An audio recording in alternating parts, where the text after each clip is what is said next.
అందరికీ నమస్కారం. ఈ అనంతకోటి బ్రహ్మాండంలో మనం ఒక చిన్న రవ్వంత జ్యోతితో నడుస్తున్నాం. అదంతా నడిపించేది ఆ పరమాత్మనే. ఈ సృష్టిలో ఉన్న ప్రతి జీవికి, ప్రాణికి ఆహారం ఎక్కడి నుంచి లభిస్తుంది? ఈ దట్టమైన అడవులను, జీవులను ఎవరు రక్షిస్తున్నారు? మనం తినే ప్రతి గింజ మెతుకు మీద మన పేరు రాసుంటుంది అంటారు. అది నిజమేనా? ఆ సూర్యకిరణాలతో శక్తి ఆహారం ఆ ఋషులకు, ప్రాణులకు ఎలా వస్తుంది? అసలు ఈ సృష్టి ఎలా ప్రారంభించబడింది? ఈ సృష్టి ప్రారంభం ముందు అసలు ఒక చిన్న రవ్వంత పార్టికల్ కూడా లేదు. దాన్ని మోసే పదార్థం కానీ, దాన్ని మోసే ప్లేస్ కానీ, స్పేస్ కానీ, మాస్ కానీ ఏదీ లేదు. అటువంటిది అంతా శూన్యంగా ఉంది. అటువంటి శూన్యం నుంచి ముందుగా ఒక ఒక ఆదియు లేదు, అనంతము లేదు, ఒక ఆకాశం లేదు, నీరు లేదు, నిప్పు లేదు. ఒకటేసారిగా బిగ్ బ్యాంగ్ థియరీ లాగా ఒక మాలిక్యూల్ లాగా ఫామ్ అయ్యి అది అది ఒక సృష్టి నుండి ప్రారంభం చేసింది. అదంతా ఒక కోరిక వల్ల స్టార్ట్ అయ్యింది. సో ఇదంతా ఆదియు అంతము లేని మన సనాతన ధర్మం ఎన్నో యుగాలు, ఎన్నో కోట్ల కోట్ల వేల వేల సంవత్సరాల నుంచి ఉంది. సో అటువంటి సనాతన ధర్మం మనం మర్చిపోవడం. ఇప్పుడు అంటారు చాలామంది బ్రాహ్మిన్స్ అంటారు, వాళ్ళు ఓన్లీ వైష్ణవేట్స్ అంటారు, ఓన్లీ విష్ణువుని పూజిస్తారు, కొంతమంది శివుణ్ణి పూజిస్తారు. విష్ణువుని, శివుణ్ణి పూజించినా, ఎవరిని పూజించినా ఒకటే. మనం చేసే కర్మలను, మనం చేసే పాపాలను బట్టి దేవుడు మన మన పాపకర్మలను ఇస్తాడు. మనం దాన్ని అనుభవించాల్సినదే. అది అనుభవించినాక మనం మంచి కర్మలను చేస్తే, మనం మంచి పుణ్యం వల్ల, దాన ధర్మాల వల్ల మనము మోక్షాన్ని సిద్ధించవచ్చు. అయితే ఇప్పుడు ఎవరిని పడితే వాళ్ళని పూజిస్తే మనకు ఎటువంటి లాభం ఉండదండి. మన ధర్మంలో, మన సనాతన ధర్మంలో ఆది నుంచి ఉన్న దేవుళ్ళు ఎవరు? శివుడు, పార్వతి, మహావిష్ణువు, లక్ష్మీదేవి. వీరిలోనే అనంతకోటి సూర్యుడు, చంద్రులు, వీళ్ళందరూ 33 కోట్ల దేవతలు. అంటే వీళ్ళు గణాలు. ఇప్పుడు సూర్యచంద్రులు వీళ్ళందరూ 11 శివుళ్ళు, వీళ్ళందరూ వీళ్ళ కిందకే వస్తారు. సో వీళ్ళని మనము కొలిస్తే మనకి మోక్షానికి దారి వస్తుంది. ఇప్పుడు మీరు వేరే వాళ్ళని ఎవరిని పూజించినా కనీసము ఈ శివుడు, విష్ణువు వీళ్ళ భక్తుల గురించి తెలుసుకున్నా మనకి మోక్షానికి దారి వస్తుంది. అంతేగాని ఇతర మతస్థులను, ఇతర దేవుళ్ళని అనుకొని మనం పూజిస్తే మనకి ఎటువంటి లాభం లేదు. మనము కాలం చేశాక మన మన నుదుటి మీద, లేక మన భుజాల మీద, మన చేతుల మీద విష్ణునామాలు, శివనామాలు వేస్తారంట. ఎవరు ఎక్కువగా విష్ణువు పూజిస్తే వాళ్ళకి నామాలు, ఎవరికి శివుని ఎక్కువగా పూజిస్తే వాళ్ళకి అడ్డ నామాలు వేస్తారంట. వాళ్ళ లోకానికి వెళ్తారంట. శివలోక ప్రాప్తి, విష్ణులోక వైకుంఠ ప్రాప్తి అలా కలుగుతుంది అంటారు. సో ఇది మన మోక్షానికి దారి. చాలామందికి తెలుసు, కొంతమందికి తెలియదు. అయితే వాళ్ళు ఏ దేవుడిని పడితే వాళ్ళని నిజమైన దేవుళ్ళు అని పూజిస్తూ ఉంటారు. అలా పూజించడం వల్ల వాళ్ళు కర్మలను అనుభవించి వస్తూ ఉండాల్సిందే. ఇప్పుడు మనకి ఎన్ని జీవరాశులు ఉన్నాయండి? కోట్ల జీవరాశులు ఉంటాయి. ఆ ప్రతి జీవరాశిలోనూ మనము యోనిలో జన్మించవలసి ఉంటుంది. కర్మ అనుభవించి, బాధలు అనుభవించి, వాళ్ళకి ఫుడ్ పెట్టి, అలా ఆ జన్మెత్తి ఆ జన్మ సార్థఫల్యం చేసుకొని మంచిగా బతికి, అందులో ఒక పేడ పురుగులాగా, ఒక పక్షిలాగా, ఒక జంతువులాగా, ఒక కుక్కలాగా, ఒక లయన్ లాగా, ఇవన్నిట్లాగా బ్రతికి మళ్ళీ అవన్నీ కంటిన్యూ చేసుకొని మళ్ళీ ఆ సైకిల్ని కంటిన్యూ చేసుకొని మళ్ళీ మనుష్య జన్మ ఎత్తి, మళ్ళీ మనుష్య జన్మలో తప్పులు చేసి మళ్ళీ ఇలా జీవరాశుల్ని కౌంట్ చేయాల్సిన జీవితాలు వస్తూనే ఉంటాయి. ఇలా కాకుండా మనము ఒక్క జీవితం వచ్చినా కానీ మనము మంచి పనులు చేసి ఆ దేవుడిలో ఐక్యమైతే ఎంత బాగుంటుంది. ఐక్యం అవ్వడమే కాదు, మనం చేసే పనులు వెంటనే దేవుడు ఉన్నాడు అని అంటే మనకి ఎంత సంతోషంగా ఉంటుంది. సో నేను అందుకే చెప్తున్నాను, మీరు ఇప్పుడు చాలామంది దేవుళ్ళు, భక్తులు ఉంటారు. ఇప్పుడు తులసీదాస్ని చూసుకోండి. తులసీదాస్ ముందు నుంచి ఆయన ఫస్ట్ వాళ్ళ అమ్మ నాన్న ఇద్దరు చనిపోయినా కానీ ఆయన ఎలాగో అలా బతికినాక ఒక గురువుని సాధించుకొని గురువు వాళ్ళ బిడ్డని పెళ్లి చేసుకున్నాక ఆయనకి ఎప్పుడూ భార్య మీదనే చింత ఉండేది. దాని తర్వాత ఆయన భక్తిలో వెళ్ళిపోవాలని, సో మోక్షం తెచ్చుకోవాలని ఆయన హనుమంతునికి బాగా ఇది చేశాడు. ప్రార్థన చేసి ఆయన రామాయణము ఇవన్నీ చెప్పేవాడు. అలా చెప్పేవాడు కాబట్టి ఆయనకి తర్వాత రాముడు వచ్చి ప్రత్యక్షమయ్యారు. అండ్ చాలామంది దేవుళ్ళ కవిత్వాలు, లైఫ్ అంటే ఏంటో అన్నవి చాలా కవిత్వాలు రాశారు.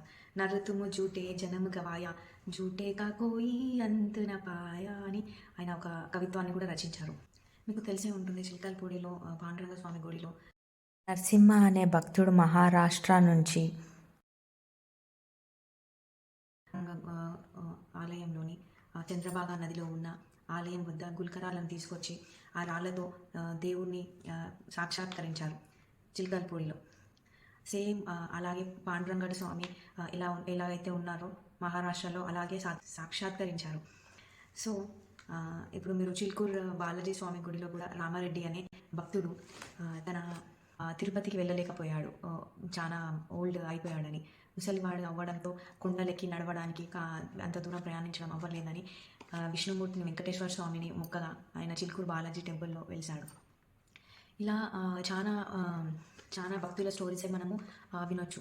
అంటే ఇప్పుడు మన పురాణ కాలం నుంచి మనను రాణి లక్ష్మీబాయి లేకపోతే శివాజీ వీళ్ళందరూ అమ్మవారి అనుగ్రహం పొంది అమ్మవారి దీవెనలతో ఎంతోమంది దుష్టులను సంహరించారు. ఇలా కనీసం అలాంటి వారినన్నా మనము భక్తిగా పూజించి మనము ఒక గురువులాగా అనుకోవచ్చు. ఇప్పుడు ఆదిశంకరాచార్యులన్నీ చూస్తే అద్వైత వేదాంతాలను ఉపనిషత్తులను చాలా వాటిని మనకి సులువుగా అందించేశారు. మనకు జ్ఞాన మార్గాన్ని భక్తి మార్గాన్ని అందించారు.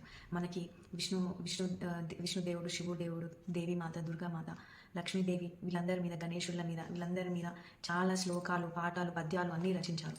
మనకి జీవన శైలిలో ఒక స్పిరిచువల్ లైఫ్ ఎలా నడపాలి అన్నది, మన భక్తి మార్గంలో ఎలా వెళ్ళాలి, ఎన్ని మతాలు వచ్చినా ఎలా నిలదొక్కుని బ్రతకాలి అన్నది ఆయన మనకి నేర్పించాడు. ఆయన ఎన్ని శక్తులుండి ఎన్ని శక్తిపీఠాలు, శ్రీచక్రాలు నిలిపించి అమ్మవారిని సైతం శాంతపరిచారు. అలాంటి ఆదిశంకరాచార్యులు శివుడి తత్వం, శివుడి రూపం చెందిన వారు తలుచుకుంటే ఆయన భోగభాగ్యాలను అనుభవించవచ్చు. కానీ ఆయన సన్యాస ధర్మాన్ని ఎప్పుడూ వదలలేదు. ఆయన అందరి దగ్గర వెళ్ళి ప్రతిరోజు భిక్షాటన చేసి తనకు దొరికిన ప్రతి పూట ఒక పిడికడు అన్నాన్నన్నా, పిడికడు బియ్యాన్నన్నా, లేకపోతే అతనికి ఏది దొరికితే అది స్వీకరించేవాడు. స్వీకరించి వారి ఎవరి ఇంట్లో తీసుకున్నాడో వాళ్ళకి 10,000 రెట్లు ధనమన్నా లేకపోతే ఐశ్వర్యమన్నా అందరికీ సిద్ధించి వచ్చేవారు. ఆయన అలాగే ఒక ముసలావిడ, ఆమె దగ్గర ఏమీ లేదు, ఉసిరికాయ పెట్టాను నేను ఈరోజు నైవేద్యంగా, అదే ఉంది నాయన అని తీసుకొని ఇస్తే ఆయన చాలా దయాగుణం వల్ల ఆయన కనకదార స్తోత్రం అమ్మవారికి స్తుతించి ఆ ముసలావిడకి బంగారు ఉసిరికాయలు పడేలాగా చేశాడు. సో అంత మంచి ఆదిశంకరాచార్యులను మన కోసం చాలా ఎంతో చేసిన గురువు గారిని మనం ఎలా మర్చిపోగలము? ఇప్పుడు ప్రతిరోజు మనం దేవుడికి మొక్కాలన్నా, నిత్య పూజ చేయాలన్నా, ఏ శ్లోకం చదవాలన్నా ఆయన లేనిది, ఆయన రాసిన భక్తి పాఠాలు కానీ భక్తి గీతాలు చదవంది మనకి రోజు గడవదు. అలాంటిది మనం ఆయనను కూడా గురువు అనుకోవట్లేదు. ఎవరో ఒక ముస్లిం అయిన సబ్కా మాలిక్ ఏకే అనే వాళ్ళని కనీసము మన హిందూ ధర్మంలో, సనాతన ధర్మంలో ఒకనాడు సీతారాముల కళ్యాణం రోజు రామ భజన చేసేటప్పుడు నా భజన కూడా చేయాలి, వ్యాప్తింపజేయండి అని మొత్తం షిరిడిలో ఆయన పేరుని వ్యాప్తింపజేశాడు. ఇప్పుడు చాలామందికి అడిగితే ఎవరికైనా పాండురంగుడు అంటే తెలుసా? ఈ మధ్య వింటున్నారేమో కానీ పాండురంగుడు అంటే అస్సలు మీకు తెలియదు అనుకుంటాను. కానీ ఎప్పటి నుంచో ఉన్న కృష్ణుడు తర్వాత కృష్ణుడు అవతారంలోనే ఉన్న పాండురంగుడు గురించి మీకు ఒకటి చెప్దామనుకుంటున్నాను. అసలు రాముడిని కొలిచేటప్పుడు సాయి అనే పేరు ఇలా వచ్చింది, పాండురంగుడిని కొలిచేటప్పుడు సాయి అనే పేరు ఇలా వచ్చింది. ఇవన్నీ కొట్టివేతలు, ఇవన్నీ మార్చారు. ఇవన్నీ మార్చి ఎవరో ఒక వచ్చి మన ధర్మంలో కూర్చోబెట్టి మన పెద్దపీట వేసి పెద్ద సమాధి కట్టి అక్కడే దున్ని వేసి అంత పెద్దగా 4-5 సార్లు హారతిలు భజనలు చేస్తున్నారు. అదే చూస్తే ఆయనకేమో పెద్ద గుడి, మరి దత్తాత్రేయ స్వామికేమో చిన్న విగ్రహం పెట్టి బయట ఎక్కడ చెట్టు కింద పెడుతున్నారు. అదే ఆలయంలో, నేను అనేది వేరే ఆలయంలో కూడా కాదు. ఎందుకంత మీకు ఇంత బాధ అవుతుంది మీకు దత్తాత్రేయ స్వామిని మీకు గురువులాగా అనుకోవడానికి? అదే మీ సాయిబాబాని అయితే నెత్తి మీద పెట్టుకుంటారా మీరు? అది కూడా వేరే మతస్థుల బాబాని. మీకు మన రాముడు ఏమైపోయినా పర్వాలేదు, మన పాండురంగడు ఎలా అయిపోయినా పర్వాలేదు. అందరి పేర్లు తీసుకొని నెత్తిన పెట్టుకొని వారి టైంలో భజనలు చేసే టైంలో శ్రీరాముడి భజనను ఆపిచ్చేసి రామ్ సాయిరామ్ అని రాపించుకొని పాండురంగ స్వామిని భజనలు అన్నీ ఆపిచ్చేసేసి అదే టైంలో ఈ రాముడిని ఈ పాండురంగ స్వామిని చాలా అసలు భక్తి లేకుండా చేసేసి ఈ సాయిబాబా నన్నే పూజించండి అని చెప్పాల్సిన అవసరం ఏముంది?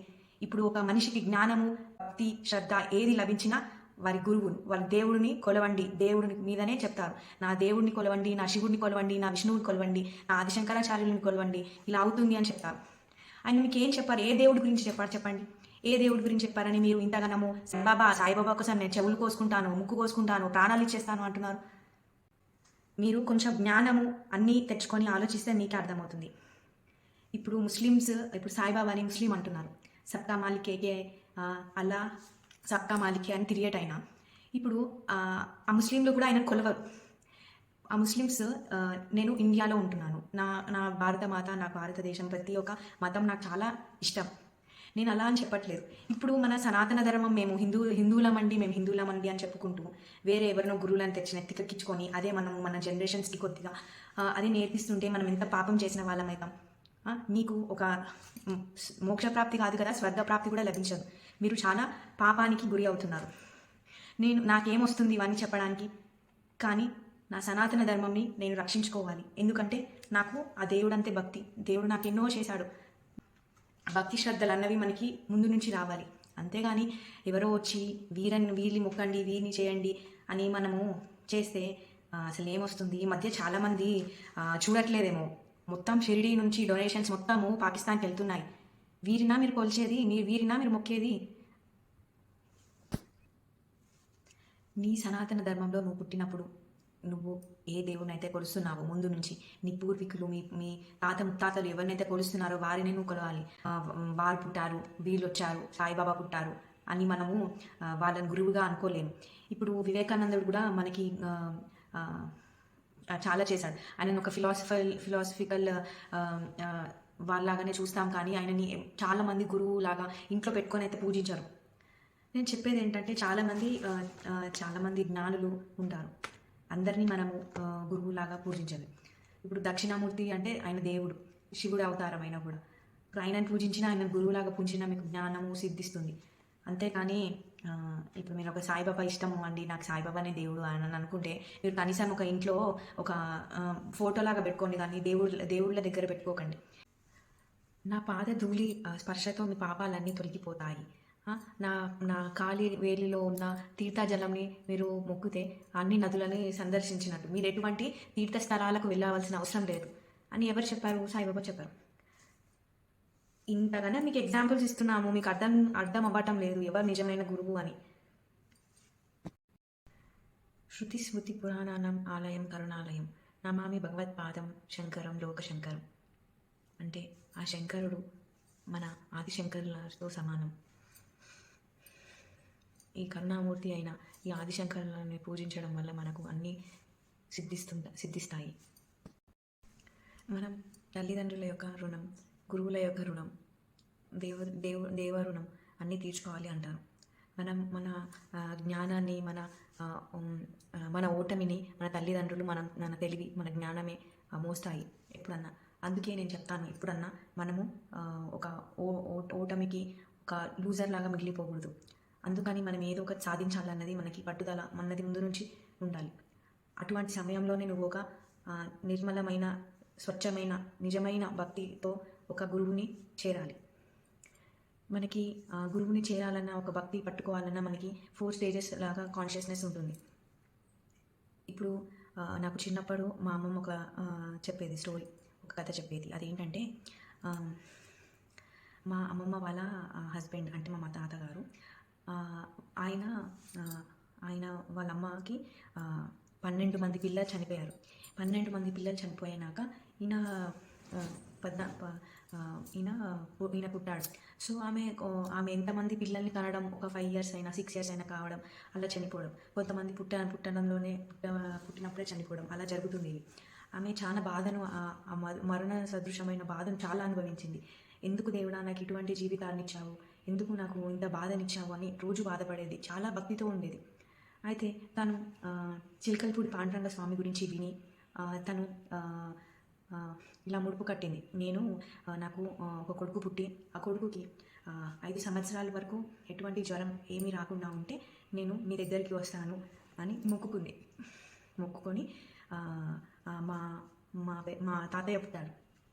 మా తాతయ్య పుట్టి 5 ఇయర్స్ వరకు ఎటువంటి ఫీవర్ ఏమీ లేదు. అప్పుడు అందరినీ తీసుకెళ్ళి మొత్తము ఎడ్ల బండ్లు అవన్నీ పెట్టుకొని హైదరాబాద్ నుంచి విజయవాడలో ఉన్న చిలకలపూడి పాండురంగ స్వామి గుడికి తీసుకెళ్ళి అక్కడ వెండి కడప చేయించింది. సో ఆయనని అన్ని ఇయర్స్ తర్వాత పుట్టిన ఆయనని ఒక దేవుడు పుట్టాడని అనుకొని ఆయనకి పండరినాథ్ అని పేరు పెట్టారు. అయితే ఇంకా మా ఇంట్లో చాలా భక్తి శ్రద్ధలు, ఎప్పుడూ నిత్య విష్ణు సహస్రనామాలు, శ్లోకాలు, ఉపనిషత్తులు అన్నీ ఎల్లవేళలా పారాయణం చేయడం అలా ఉండేది. సో ఆయన మా తాత పెద్దగా అయ్యి మళ్ళీ చార్మినార్లో కాంపౌండర్ లాగా పనిచేసేవాడు హాస్పిటల్లో. సో ఆయన మంచి గవర్నమెంట్ జాబ్ చేసేవాడు. తర్వాత ఇంకా మా అమ్మ పుట్టింది. మా అమ్మ కూడా చాలా బాగా శ్లోకాలు అన్నీ నోటికొచ్చేది, మహాభారతం శ్లోకాలు బాగా ఏది అడిగినా కానీ టకటక చెప్పేది చిన్నప్పటి నుంచి. ఆమె 4 ఇయర్స్కే సెకండ్ క్లాస్లో వేసేసారు, 4-5 ఇయర్స్కి. అయితే మా అమ్మ ఒకటే కూతురు అవ్వడము, ఒకటే మా తాత వాళ్ళ నాన్నగారికి ఇంకా ఒక్కటే కొడుకున్నాడు అని అనుకొని ఒకటే కూతురు పుట్టింది కదా, ఇంకా ఈ వంశంలో ఈ ఆస్తులు ఇవన్నీ ఎందుకని ఆయన 3 అంతస్తుల బంగ్లాని ఒక మార్వాడి అతనికి ఇచ్చేశారు. ఎందుకంటే ఆయన మా తాత వాళ్ళు బంగారం పని చేసేవాళ్ళు. అయితే వాళ్ళ షాపుకి బాగా మార్వాడి వాళ్ళు వచ్చేవాళ్ళు. వాళ్ళు తాళి కడియాలు, వెండి కడియాలు బాగా లావుగా చేయించుకొని వేసుకునేవాళ్ళు. వాళ్ళు చాలా బాగా పరిచయం. అయితే వాళ్ళకి పెద్ద కుటుంబం ఉంటుంది, ఇంకా వాళ్ళకి ఇల్లు లేదు, వాళ్ళకి అన్నిటికీ ఇబ్బంది అవుతుంది అని అడగగా ఇంకా ఎలాగూ ఒకటే కొడుకు, ఆ కొడుకుకి ఒకటే కూతురు, ఇంకా ఇది ముందుకెళ్ళదు, ఈ జనరేషన్ ముందుకెళ్ళదు, ఇంకా ఇంత మంచి జీవితాన్ని అనుభవించాము దేవుడి దయ వల్ల అని ఆయన కట్టిన కొత్త 3 అంతస్తుల ఇల్లు కూడా దానం చేసేశారు. సో ఇప్పుడు నేను చెప్పవలసింది ఏంటంటే, మనము ఎన్ని ఆస్తులు ఉన్నా, ఎంత బంగారం ఉన్నా, ఏదన్నా కానీ మనం ఎలా వచ్చామో అలా వెళ్ళిపోవడమే మన జ్ఞానానికి, మన దానికి చాలా వైరాగ్యం పొందినట్టు. మనం దేవుడిని చేరాలనుకుంటే మనకి ఇవన్నిటి మీద ఆశ అస్సలు ఉండకూడదండి. అయితే నేను చెప్పబోయేది ఏంటంటే, మనకి రుణానుబంధం అనేది ఉంటుంది. మళ్ళీ మనము ఒక పెళ్ళి చేసుకున్నామంటే అటు 7 తరాలు ఇటు 7 తరాలు చూడాలని అంటారు. ఇప్పుడు ఎందుకంటారంటే, ఇప్పుడు ఆ 7 తరాల్లో ఎవరైనా తప్పులు చేస్తే మనకు వస్తాయి, ఎవరైనా మంచి చేస్తే మనకు వస్తుంది అని శాస్త్రం చెప్తుంది. సో మనము ఇవన్నీ తప్పులు పాపాలు ఇవన్నీ పోగొట్టుకోవాలన్నా కానీ మనకి భక్తి మార్గమే మనకి సులువైన మార్గం. సో ఇంకొకటి, మనము ఒక వస్తువు దానం చేసినామంటే మనకు ఎన్ని జన్మల పాటు అది మనని రక్షిస్తుందంటే, ఇప్పుడు నేను ఒక స్టోరీ చెప్తాను వినండి. పూర్వం ఒక రాజు ఉండేవాడు. ఆ రాజు ప్రతిరోజు ఒక 2 రోజులు దాన ధర్మాలకు కేటాయించేవాడు. ఎవరు వచ్చినా బంగారము, నిధులు, బట్టలు, కొత్త వస్తువులు ఇచ్చేవాడు, ఏది అడిగితే అది. సో ఒకనాడు ఒక పేద ఋషి, ఆయన దగ్గర తినడానికి తిండి ఏమీ లేదు. ఒక వారం వరకు ఆయనకి తినడానికి తిండి లేదు, ఏమీ లేదు, ఆహారం లేదు. అయితే వాళ్ళ భార్య చెప్పింది, పక్క ఊర్లో ఒక రాజు ఉన్నాడు, వెళ్ళి ఇలా అడగండి, మనకి ధనం అన్నా లేకపోతే ఆహారానికన్నా సహాయం చేస్తాడు అని. అయితే అది విన్న ఋషి ఎంత చెప్పినా నేను తర్వాత వెళ్తానులే, ఇది సమయం కాదేమో అని అన్నాడు. కానీ ఇంకా పక్క ఊరికి వెళ్ళే వరకు ఆయనకి రాత్రి సమయం పడింది. ఆ రాత్రి సమయంలో ఆయన నాకు ఏమైనా కావాలి రాజుగారు, నాకు తినడానికి, నాకు ఏమైనా సహాయం చేయండి, నాకు ఏమైనా దానం చేయండి అని పదే అడిగాడు.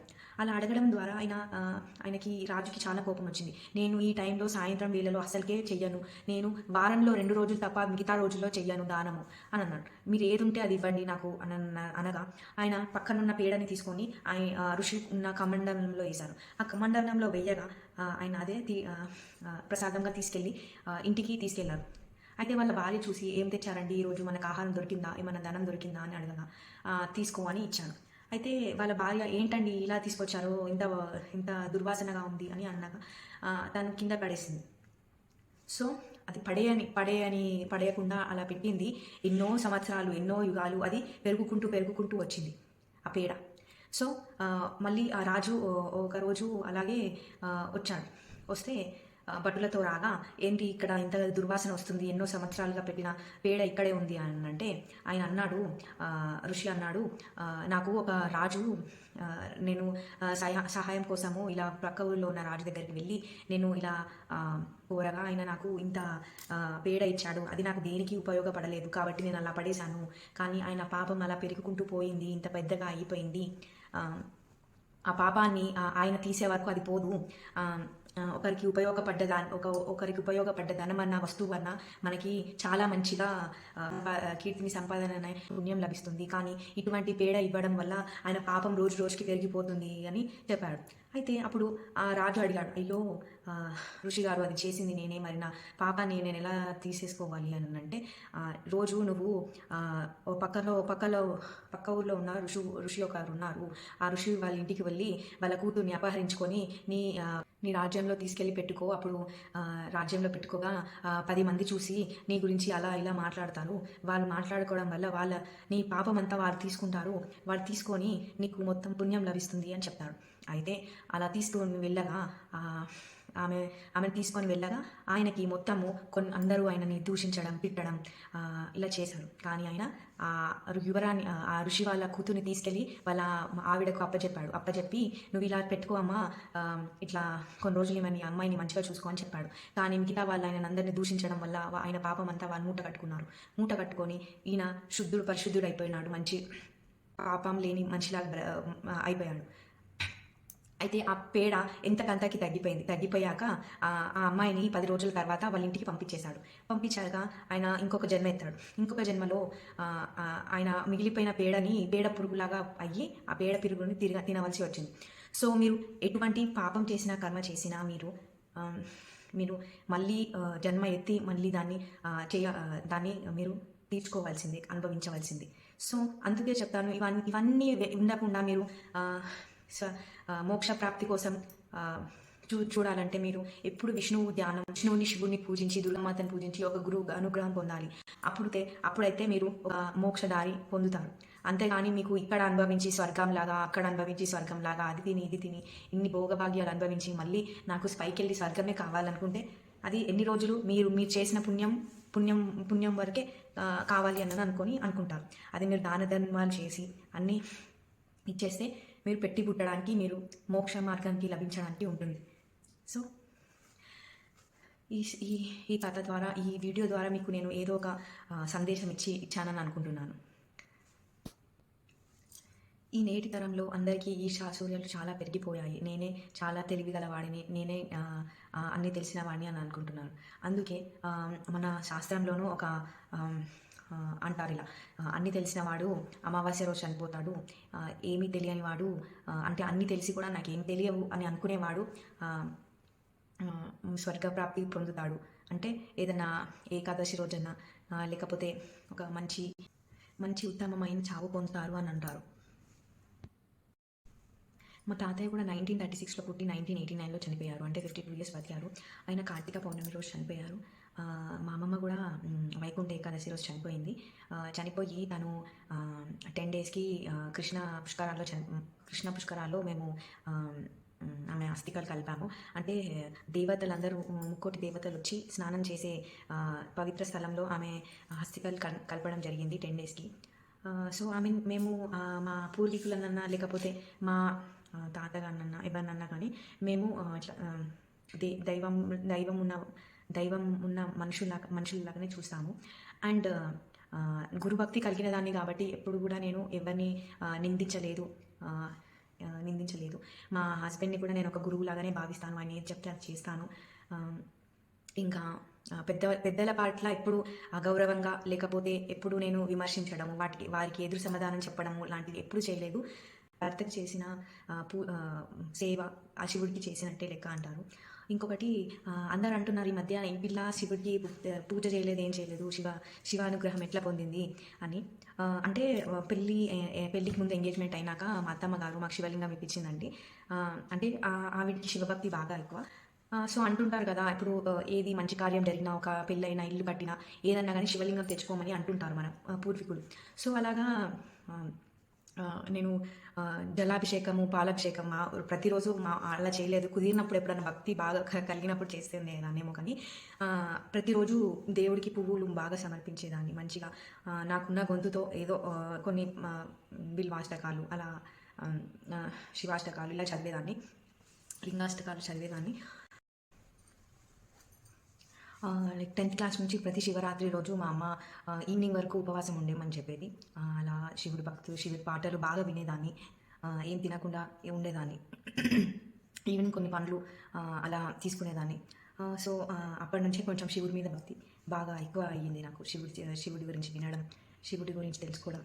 సో తెలివి లభించింది అని చెప్పడానికి మాత్రం నాకు ఆది శంకరాచార్యులు, దక్షిణామూర్తియే గుర్తుకొస్తారండి.